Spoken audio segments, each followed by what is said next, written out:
Cordial saludo, compañeros y tutora. Mi nombre es Harold Darío Acosta, estudiante de Administración de Empresas. En esta oportunidad vengo a hablarles un poco del contenido y de todos los temas vistos en el curso de Legislación Laboral.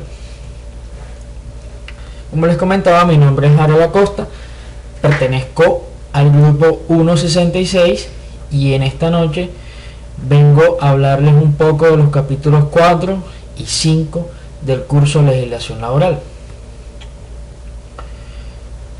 El capítulo 4 habla sobre el CREE o el impuesto a la renta para la equidad. Tocaremos este impuesto de carácter nacional establecido según la ley 1607 de 2012. El capítulo 5 nos habla de los regímenes especiales, el Ministerio de Trabajo, la protección a la maternidad y las prestaciones sociales en caso de muerte del trabajador.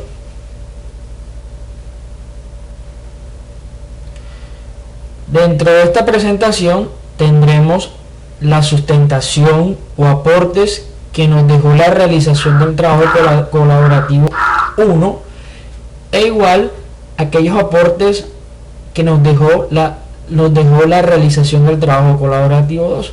Muy bien sabemos que en el trabajo colaborativo 1 vimos algo acerca de la liquidación de una nómina según los casos planteados en la guía de estudio.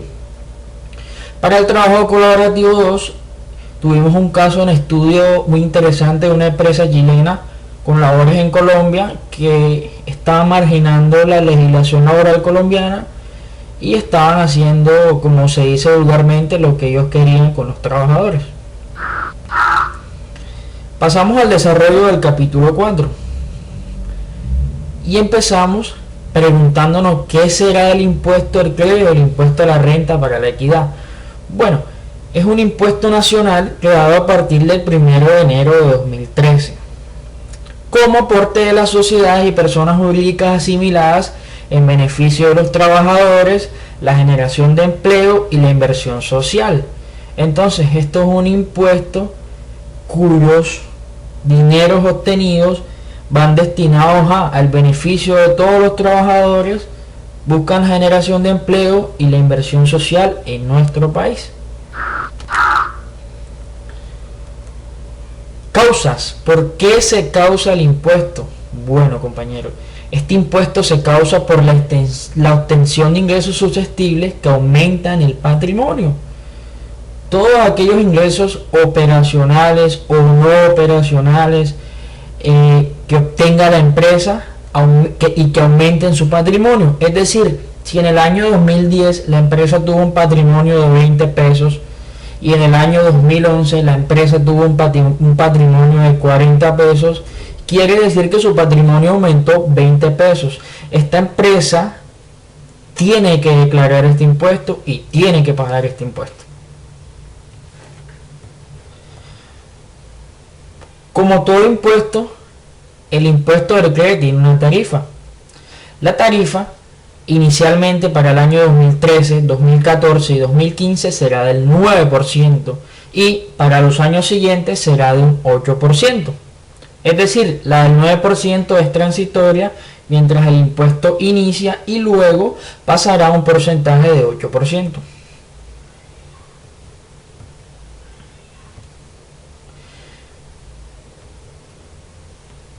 Todos los impuestos tienen un periodo grabable, es decir, les coloco un ejemplo. El IVA tiene un impuesto, es un impuesto nacional cuyo pago es bimensual, o sea, su periodo es bimensual. Para este caso, el periodo grabable del impuesto que empieza desde el 1 de enero hasta el 31 de diciembre y su periodo es de un año, es decir, es anual. ¿Quiénes son responsables de este pago, compañeros? Son responsables de pago todas las sociedades de empresas, las personas jurídicas y asimiladas y esas sociedades extranjeras que estén en el territorio nacional y que sus ingresos también sean de fuente nacional.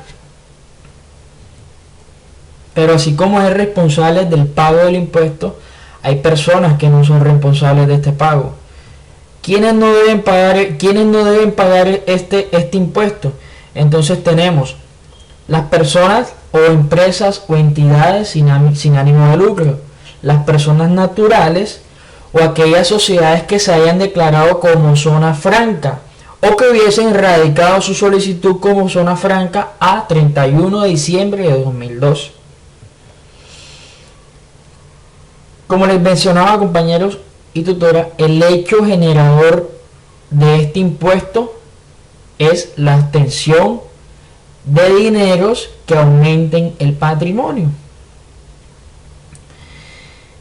Este impuesto, como podemos ver acá, tiene una repartición de la siguiente manera.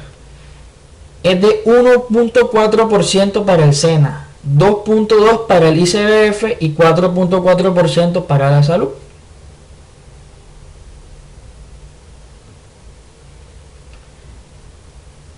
Lo que les comentaba ahorita, ¿quiénes no deben presentar este impuesto? Entonces, las personas naturales, las entidades sin ánimo de lucro y aquellos declarados como zona franca a diciembre de 2012.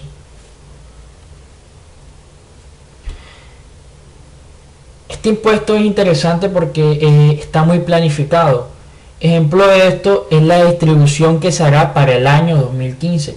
Para el año 2015, al ICBF le ingresarán un 2.2% del impuesto, al SENA un 1.4% y al Sistema de Seguridad Social en Salud el 4.4%. Características esenciales de este impuesto. Este impuesto, como les decía, es de inversión social, o sea, los dineros que se capten ahí o que se obtengan ahí van dirigidos exclusivamente para la inversión social. ¿Inversión social dónde? En el SENA y en el ICBF. Como sabemos, en Colombia hay muchas personas que nos beneficiamos de estas dos entidades, tanto del SENA como del Instituto Colombiano de Bienestar Familiar. Los responsables de este impuesto están exonerados del pago de los parafiscales. Es importante saber que este impuesto se calcula sobre la renta y que es un impuesto de carácter nacional. Rentas exentas. Bueno, yo voy a hablar un poco de las rentas exentas en temas de retención en la fuente. Entonces dice, aquellos impuestos de renta que no excedan los 1000 UWT son las pensiones de jubilación, invalidez, vejez de sobrevivientes, riesgos profesionales y las indemnizaciones sustitutivas de las pensiones. Regresemos un poco acá a la introducción y pasemos al capítulo 5. Como les mencionaba, el capítulo 5 habla de los regímenes especiales, los reglamentos, ministerios de trabajo, protección a la maternidad y prestaciones sociales en caso de muerte del trabajador.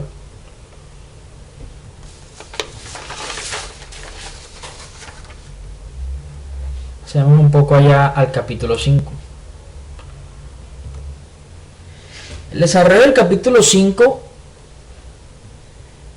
empieza con un tema tan importante como son la protección y todos esos derechos del trabajador y las leyes que cobijan a las empleadas de servicio doméstico.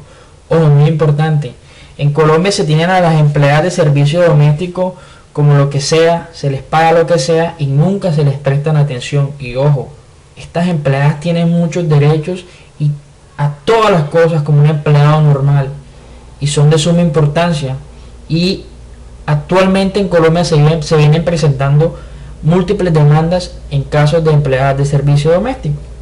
Entonces dice, las empleadas de servicio doméstico es aquella persona que en su lugar de trabajo ejecuta tareas como de aseo, cocina, lavado, planchado, cuidado de niños, jardinería, cuidado de animales y demás tareas propias del hogar. Su jornada de trabajo lo dice la ley, máximo 10 horas. Ojo, ¿esto quién lo da? No me lo invento yo, ni la tutora, ni nadie. Esto lo cobija la sentencia de la Corte Constitucional C-372 de 2008. Salario. Estos trabajadores tienen derecho a un salario mínimo legal vigente. Para este año son 616.000 pesos.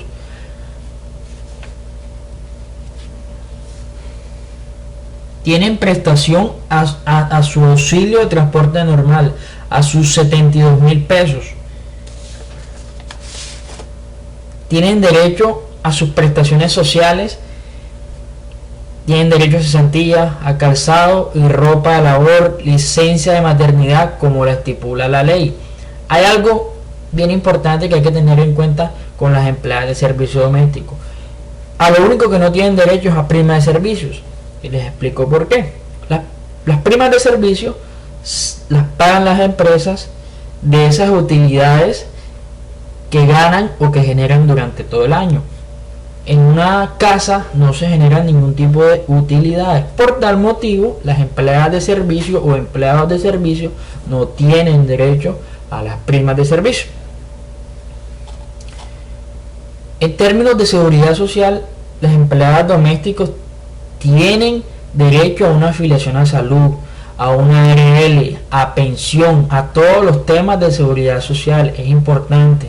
Hay muchas empleadas de servicios en Colombia que no conocen el tema de legislación laboral, que no conocen todos los beneficios que tienen y que no conocen y no saben que ellas también tienen derechos iguales a las personas que trabajamos en una empresa o en una entidad privada o pública.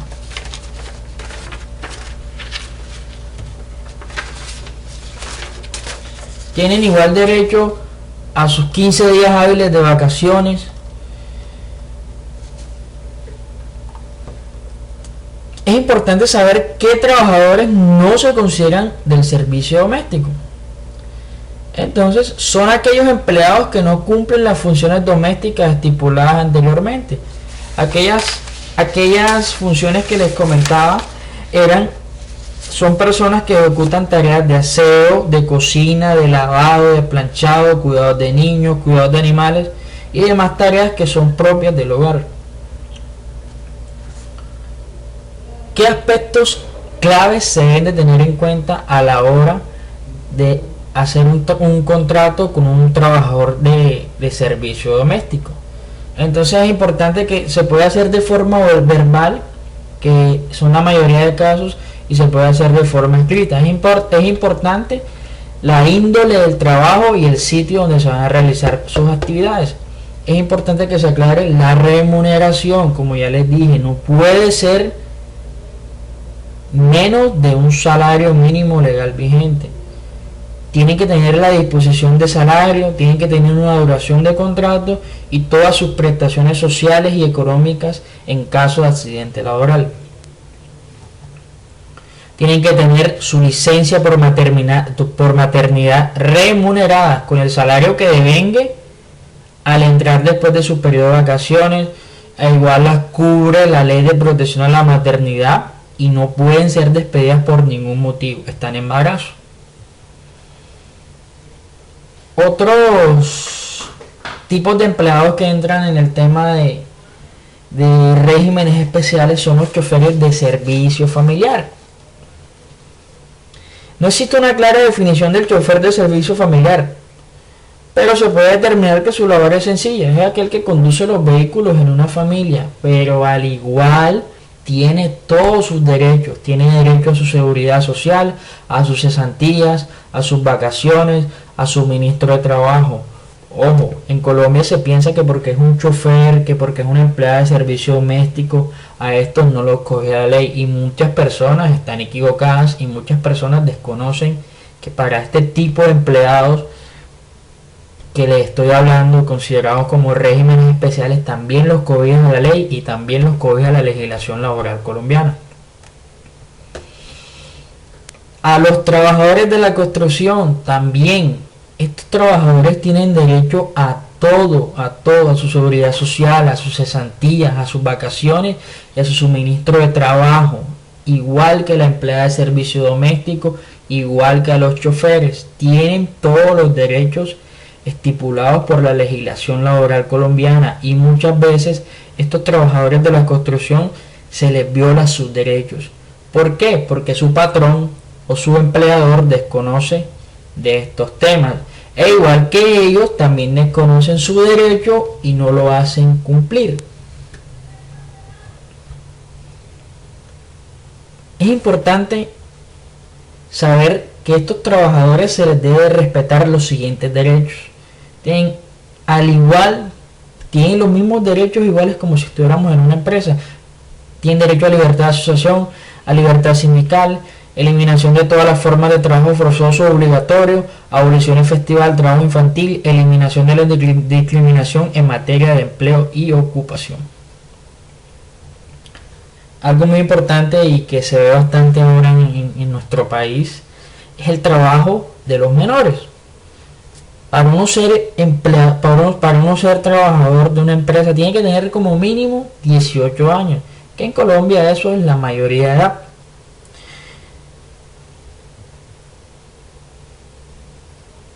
Entonces, ¿quiénes se consideran personas menores de edad? Son aquellos sencillamente que no han cumplido los 18 años.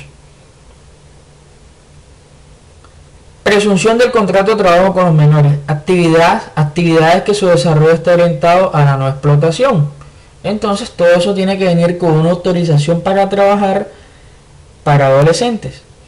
Toda persona menor de 18 años contratada a realizar una actividad que afecte su integridad física y psicológica es declarada la peor forma de trabajo infantil. Ojo, es clave. Les repito nuevamente, toda persona menor de 18 años contratada a realizar una actividad que afecte tu integridad física y psicológica se declara como una forma de trabajo infantil de las peores.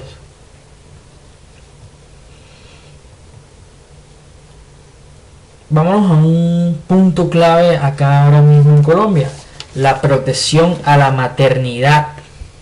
Es aquella protección que se encuentra respaldada por la ley en beneficio de la maternidad, velando por sus principios y beneficios no excluyentes al trabajador.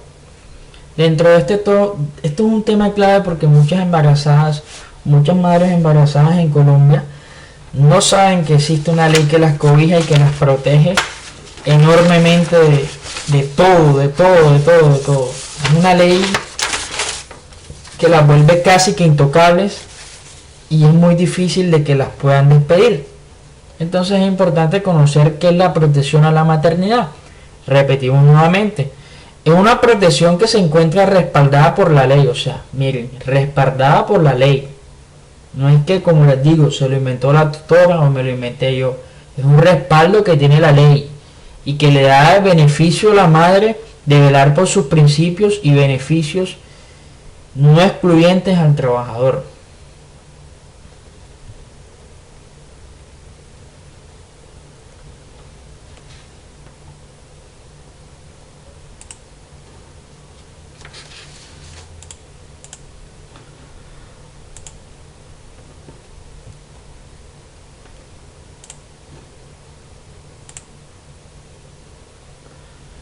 Vámonos a la sustentación del trabajo colaborativo 1 y del trabajo colaborativo 2. Empezamos con el trabajo colaborativo 1.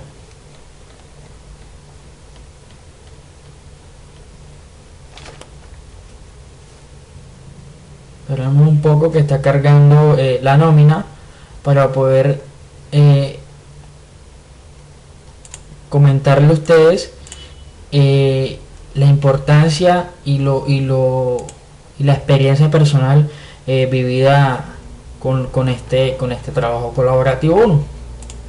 Inicialmente había que seleccionar, según la guía, unos aspirantes o unas personas a liquidar su nómina, pero la diferencia era que unos eran de la parte operativa y otros eran de la parte administrativa.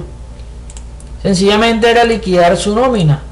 Pero compañeros, algo muy importante, yo me puse a preguntar quién de nosotros revisó cómo se liquida el auxilio de transporte, cuánto es el porcentaje de una hora extra, cuánto es el porcentaje de una hora extra nocturna. O sea, es importante conocer esto porque para este caso teníamos el formato y muy bacano llenar el formato y todo, pero ¿de qué sirve llenar el formato si en realidad no conocemos en qué consiste y cómo se liquida y cómo se saca cada valor de la nómina? No sabemos cuánto es el porcentaje de salud, no sabemos cuánto es el porcentaje de pensión. Entonces, algo muy importante que me dejó este trabajo colaborativo, reforzó todos esos conocimientos básicos que tengo yo del tema de nómina, porque aparte estudié contabilidad y tengo los conocimientos. Eso hace que uno refuerce, porque yo, que no la estoy aplicando y que no trabajo en el campo de lo que estudié contabilidad, entonces siempre tiende uno como a olvidárselo un poco el tema de la liquidación de nómina. Eso es un punto clave y es un punto que uno tiene que tener claro. Tenemos que conocer los porcentajes, todos esos porcentajes que se manejan, todos los porcentajes que tiene la nómina, todos los tenemos que conocer. Algo que me pareció interesante es cómo se liquida el embargo. Yo desconocía y no sabía cómo liquidar el embargo. No tenía claro de que existía una fórmula para liquidar el embargo, y me parece una experiencia muy interesante de que ya me quedó claro. Entonces repasémoslo un poco. El embargo es igual a total de vengado menos el auxilio de transporte menos un salario mínimo legal vigente sobre 5. Clave, es importante, y esa parte me quedó a mí clara en la cabeza. Igual acá sucedió con la nómina administrativa, era casi lo mismo, sucedió acá con la nómina de mano de obra o operativa, era liquidar a la persona seleccionada según la guía. Pasemos a la sustentación del trabajo colaborativo 2, que es el estudio de caso de una empresa chilena con labores en Colombia.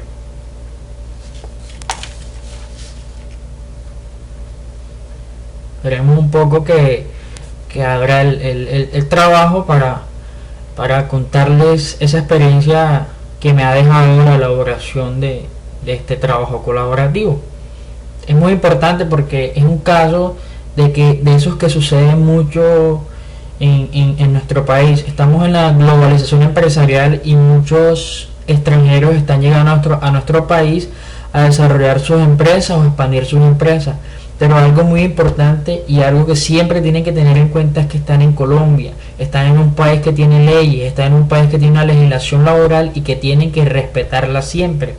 Es un país que tienen que respetar, tienen que acogerse a esas leyes, porque es que yo no puedo ir a Chile a hablar más de las leyes de Chile, a decir que las leyes de Chile son muy estrictas, que son muy fuertes, que cobijan mucho al trabajador. Yo no puedo ir allá, yo estoy llegando a un sitio nuevo y tengo que acogerme a esas leyes. Entonces es un caso muy interesante. ¿Por qué? Porque nos deja entrever la realidad de lo que está sucediendo en el campo empresarial del país, y es verdad eso que sucede. Un gerente de origen chileno que abusa un poco de su autoridad, un poco, no diría yo mucho, de su autoridad, tratando de atropellar la legislación laboral colombiana, porque esto es un atropello con la legislación laboral colombiana y con los trabajadores que pertenecen a esa empresa. La intención de ese estudio de caso era que nosotros como estudiantes planteáramos la solución al problema. La solución era sencilla. La empresa no se estaba acogiendo a la legislación laboral colombiana, tiene que hacerlo. Y las entidades de control en Colombia deben encargarse que esas empresas extranjeras estén cumpliendo con la legislación laboral colombiana para que los trabajadores se sientan bien y se sientan cómodos en el desarrollo de sus actividades. Este señor de origen chileno, como les comento, atropellaba todos esos beneficios que tenían en Colombia y adicional hablaba mal de la legislación laboral en Colombia. Yo no puedo venir a hablar mal de la legislación laboral colombiana si estoy en el país de Colombia. Tengo que acogerme a ella, me gusten o no, porque es una ley. No es algo que yo me inventé o que se lo inventó la doctora, es una ley y hay que respetarla como tal. Entonces la solución que nosotros propusimos fue un cambio inmediato de gerente mediante un proceso de selección, mediante un perfil que nosotros dimos, que para este caso siempre ese perfil, según veía en los aportes de mi compañero, estaba encaminado a que la persona tuviera experiencia en el manejo de personal, en el manejo de recursos humanos y en el manejo de la legislación laboral colombiana. ¿Para qué? Para eliminar esos malos hábitos de atropello y entonces entrar al plano de la legislación laboral colombiana. Muy importante este tema, compañeros. Los dejo. Espero les haya gustado mi sustentación. Espero tengan una feliz Navidad. Éxitos en su presentación y en su sustentación.